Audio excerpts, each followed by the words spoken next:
Bonjour, bienvenue sur Film Ciné. Dans un monde où l'étrange et l'extraordinaire se mêlent à la vie quotidienne, Wednesday Addams, la célèbre fille de la famille Addams, se retrouve confrontée à de nouveaux défis. En tant qu'étudiante à Nevermore Academy, elle explore ses pouvoirs psychiques tout en enquêtant sur un mystère qui entoure ses parents. Aujourd'hui, nous allons reprendre l'histoire de la série Wednesday de 2021, où l'humour noir et l'aventure se rencontrent pour nous offrir une expérience captivante. La série commence avec une étrange petite fille nommée Wednesday Addams. Malgré son jeune âge, la petite fille ne manifeste que peu d'émotions et a une étrange obsession pour la mort. Elle est également connue pour porter des vêtements gothiques en noir et blanc, ce que tout le monde trouve étrange. Wednesday arrive à son lycée avec une expression effrayante sur le visage. Dans la première scène, Pugsley, son frère, est attaché dans son casier avec une pomme dans la bouche. Alors qu'elle le pousse dehors, Wednesday a une vision de la personne qui a torturé son frère. On apprend ici qu'elle n'est pas une enfant typique. Wednesday a la capacité de voir le passé et l'avenir de quelqu'un simplement en le touchant. Elle entre dans la piscine avec 2 sacs remplis de piranhas, après avoir découvert qu'un groupe de brutes de l'équipe de natation est derrière tout ça. Puis, elle lâche négligemment les piranhas sanguinaires dans la piscine. Alors que les brutes s'enfuient, terrorisées, Wednesday déclare que personne ne s'en prend à son frère à part elle. Dans la scène suivante, nous rencontrons les parents de Wednesday, Morticia et Gomez. Ils en ont assez des frasques de leur fille et ont décidé de l'envoyer à la prestigieuse Nevermore Academy. Tous les élèves de cette académie ont des capacités surnaturelles et on leur apprend à les contrôler. Morticia et Gomez sont tous deux diplômés de la même académie, ce qui implique qu'ils ont eux aussi des super-pouvoirs. Pendant ce temps, un randonneur se lance seul dans les bois près de Nevermore Academy. Malheureusement, une créature inconnue l'attaque et le tue après seulement quelques minutes. Plus tard, le shérif local découvre le corps mutilé et commence à surveiller la zone. Étonnamment, nous apprenons que ce meurtre-dieu n'est pas le premier du genre. En fait, il y a eu un certain nombre d'incidents similaires ces dernières années.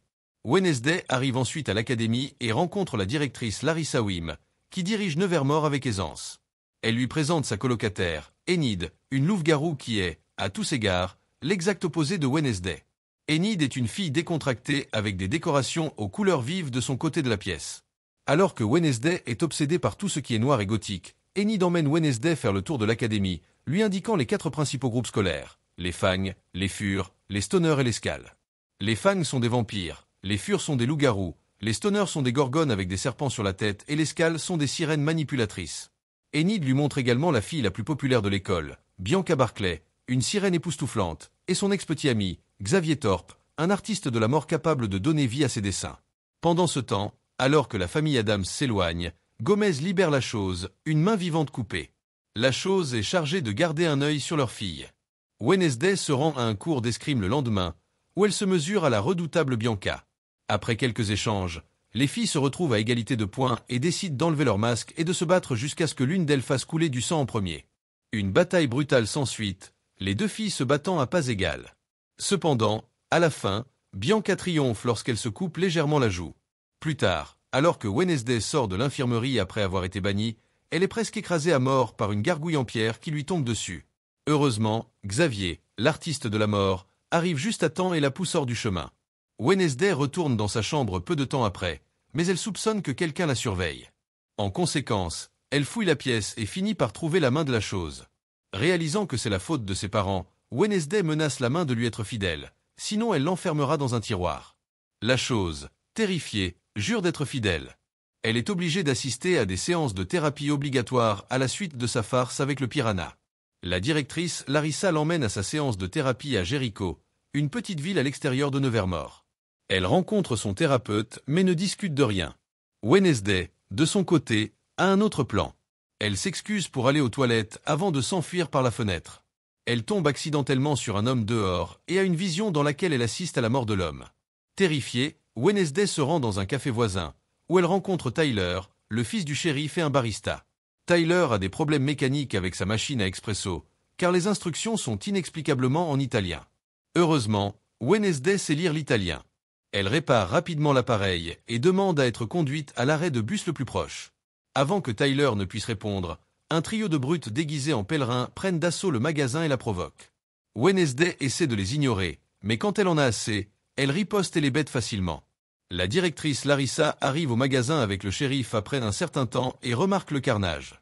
Elle s'en prend à Wednesday avant de la conduire hors de la ville. Sur le chemin du retour à l'académie, il passe devant un terrible accident de voiture. La victime est le même homme que Wednesday a vu plus tôt dans sa vision. Plus tard dans la nuit, sur le balcon du dortoir, Wednesday joue une chanson envoûtante sur son violoncelle. C'est une nuit de pleine lune et on peut entendre plusieurs loups-garous hurler au loin. Enid, qui est elle-même un loup-garou, révèle qu'elle ne se joindra pas à eux car elle ne peut pas se transformer. Pendant ce temps, Chose entre dans la chambre de Tyler et lui demande d'appeler Wednesday. Malgré sa peur, il accepte et les deux commencent à discuter par vidéo. Wednesday invite Tyler à la rencontrer à la foire des récoltes le lendemain, affirmant que ce sera agréable. En réalité, elle veut juste quitter l'académie. À la foire, on remarque que Larissa surveille de près Wednesday.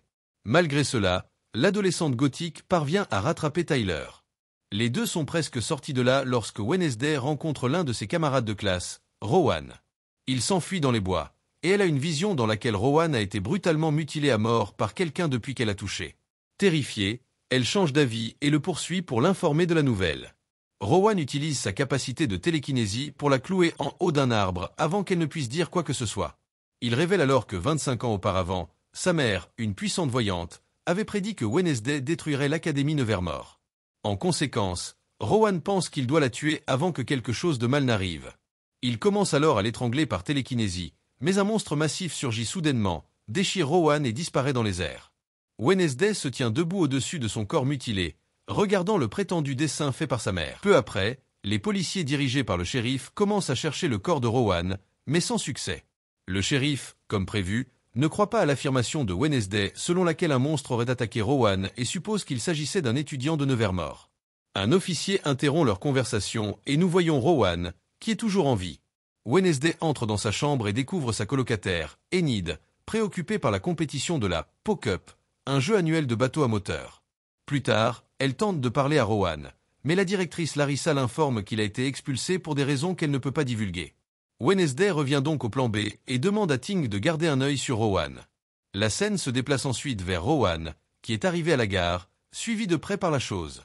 Après avoir observé son environnement, il se faufile dans les toilettes et se déguise en homme âgé. La chose, cependant, le perd de vue et rate la transformation. Plus tard, le vieil homme prend l'apparence de Larissa, la directrice, révélant qu'elle est une métamorphe et qu'elle cherche à dissimuler le meurtre de Rowan pour une raison quelconque. N'ayant pas d'autre choix, Wednesday se rend dans les bois à la recherche de preuves du meurtre de Rowan. Tyler, qui garde un œil sur son père, l'accompagne. Elle finit par trouver les lunettes de Rowan, et alors qu'elle les ramasse, elle a une vision. Elle voit un livre violet dans la vision, d'où Rowan a obtenu le dessin. Wednesday ne perd pas de temps à confronter son professeur au sujet du livre, et ce dernier lui révèle qu'il appartenait à une ancienne société étudiante connue sous le nom de Nightshade. Cependant, la société a été dissoute depuis longtemps. Wednesday se faufile dans la chambre de Rowan après l'école pour chercher le livre. Elle découvre un masque sous son lit, mais avant qu'elle ne puisse partir, Xavier, le colocataire de Rowan, arrive. Wednesday se cache rapidement sous le lit au moment où Bianca arrive pour voir son ex. Elle entend leur conversation et découvre que Bianca a l'intention d'humilier Enid lors de la prochaine compétition de bateau. Par conséquent, dès qu'elle rentre dans sa chambre, Wednesday décide d'aider Enid en participant à la compétition afin de pouvoir vaincre Bianca. Wednesday et Enid se préparent pour la compétition du lendemain. Comme il n'y a pas de règles, tout est permis, ce dont Bianca profite.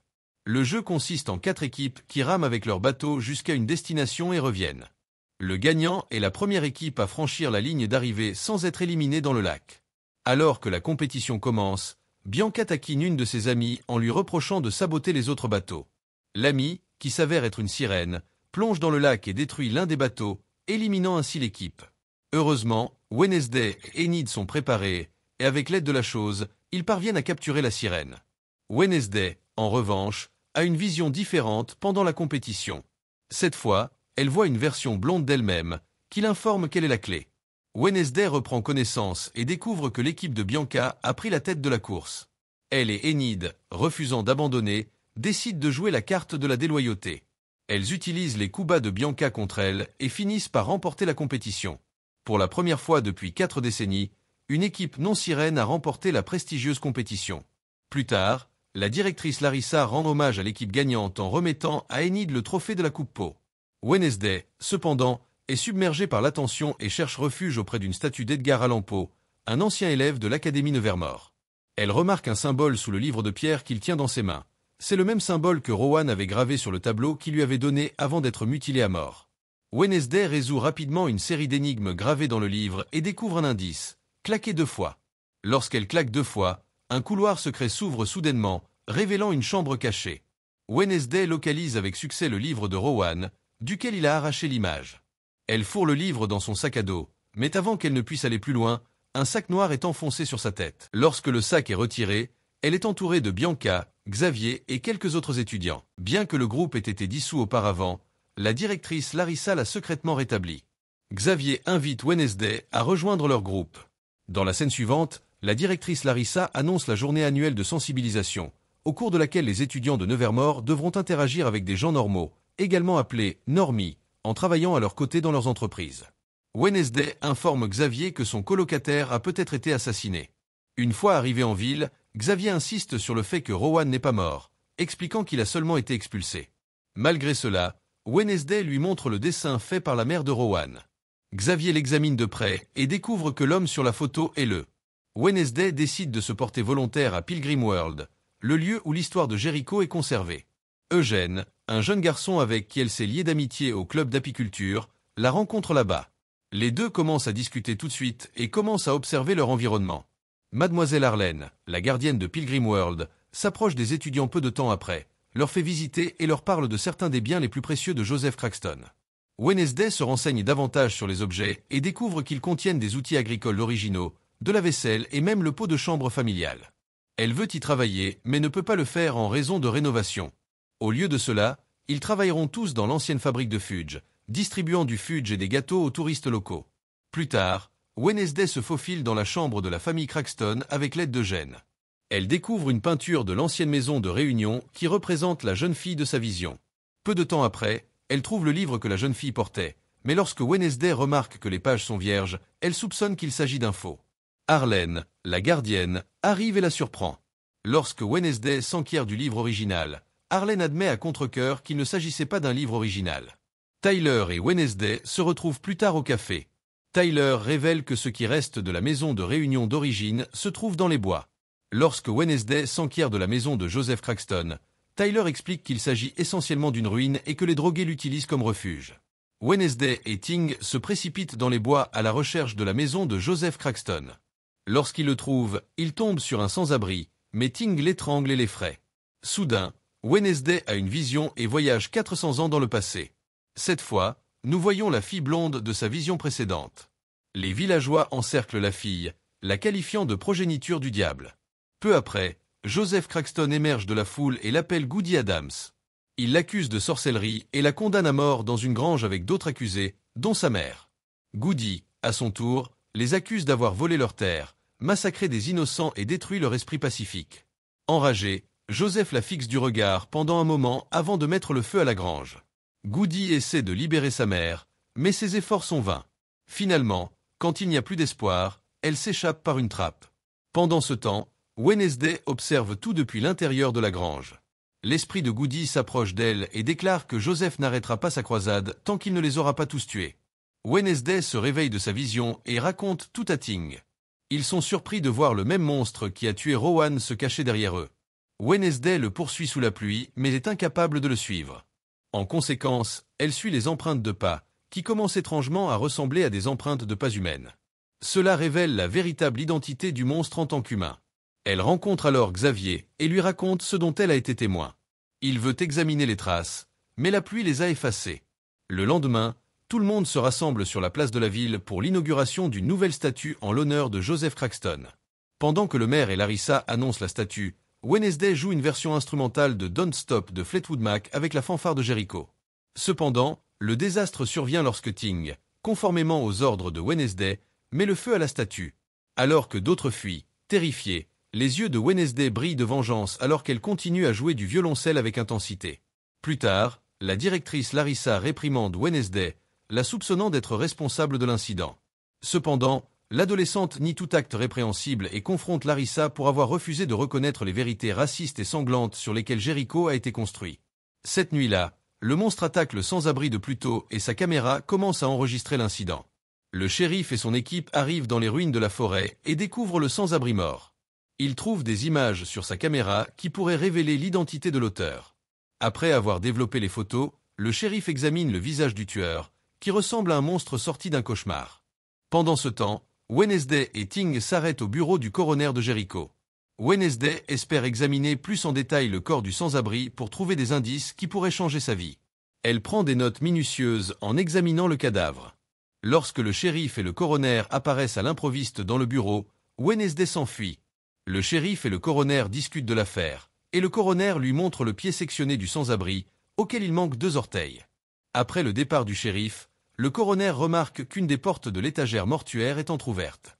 Il découvre Wednesday à l'intérieur, mais l'adolescent gothique se fait passer pour un cadavre avec brio, ce qui ne lui laisse aucune raison de soupçonner quoi que ce soit. La scène se déplace vers la classe de Mademoiselle Vargel, où tout le monde est excité par le bal du corbeau à venir. Xavier informe Wednesday de l'événement, mais elle préférerait se planter des aiguilles dans les yeux. Plus tard, elle fouine dans le mystérieux atelier d'art de Xavier et découvre plusieurs croquis qui ressemblent aux monstres. Elle attrape quelques dessins et s'enfuit, pour être confrontée à Xavier lui-même à l'extérieur. Heureusement, il n'est pas méfiant et se demande si elle pourrait l'inviter au bal du corbeau. Pour couvrir son fouinage, Wednesday demande à Xavier de l'accompagner au bal, et il accepte. Wednesday se rend ensuite chez le shérif avec les dessins de Xavier. Le shérif compare un croquis à la photo qu'il a trouvée sur l'appareil photo du sans-abri, et c'est une correspondance parfaite.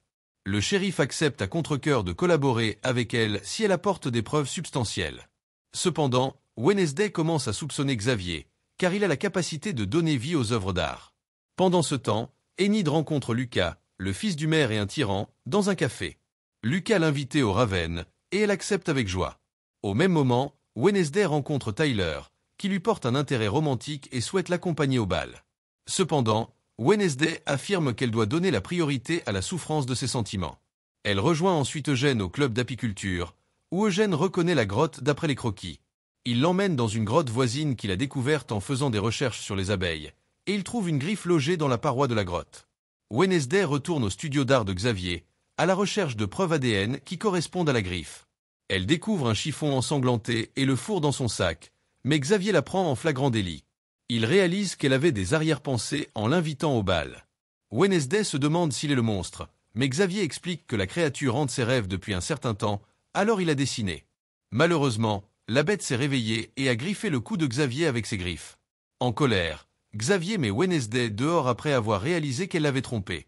Plus tard, Wednesday place la griffe et le chiffon ensanglanté sur le bureau du shérif, lui demandant de procéder à des tests sur eux. Pendant ce temps, Chose tape secrètement une note sur la machine à écrire de Wednesday et la remet à Tyler au café. Il s'avère que Chose a écrit des excuses sincères, attirant Tyler au bal des corbeaux. C'est l'heure de la soirée dansante du corbeau. Pendant que les autres élèves se déguisent pour l'événement, Wednesday prévoit de faire des recherches dans les grottes avec Eugène. Cependant, Tyler frappe à sa porte de manière inattendue avec un bouquet. La note de Ting avait réussi à créer une surprise pour Wednesday, attirant Tyler au bal. Tyler a également obtenu une superbe robe noire pour Wednesday. Au début, elle est irritée contre la chose pour avoir agi sans qu'elle le sache. Cependant, tout lui est pardonné lorsqu'elle voit la robe à couper le souffle. Tyler est sous le charme lorsqu'il la voit habillée de cette façon. Malheureusement, Eugène est surpris par le changement soudain de plan de Wednesday, mais elle lui assure que l'enquête reprendra le lendemain. Elle l'avertit également de ne pas s'aventurer seul dans les bois, bien qu'il défie ses ordres et se lance dans sa propre quête. Sur la piste de danse, tout le monde est stupéfait par l'apparence frappante de Wednesday dans sa robe noire. Xavier, incapable de cacher ses sentiments, s'approche d'elle et lui parle enfin de sa querelle en cours avec le fils du shérif. Wednesday raconte ensuite à Tyler sa conversation avec Xavier, révélant que Tyler traînait avec des brutes. L'année dernière, lors de la journée de sensibilisation, ils ont détruit la peinture murale de Xavier et l'ont agressé.